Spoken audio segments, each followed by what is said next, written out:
colleagues, dear Robert, dear faculty members, warm greetings from the North Black Sea coast. I am Professor Milkov from Medical University of Varna. I first visited the symposium of the Coast Clinic in Béziers in 2007.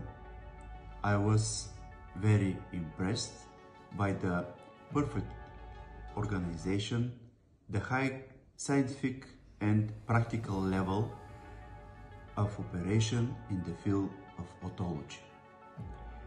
The course organized by Robert Vincent is not only impressive with the interesting approaches to the middle ear surgery for the use of modern active and passive prosthesis and implants. Here the atmosphere is friendly and the scientific roundtables are transferred to the warm atmosphere of Central France.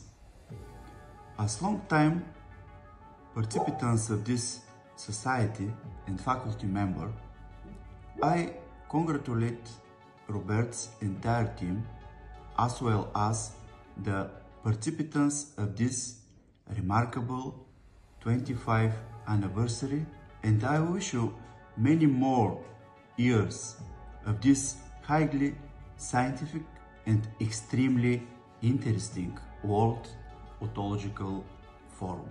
Thank you.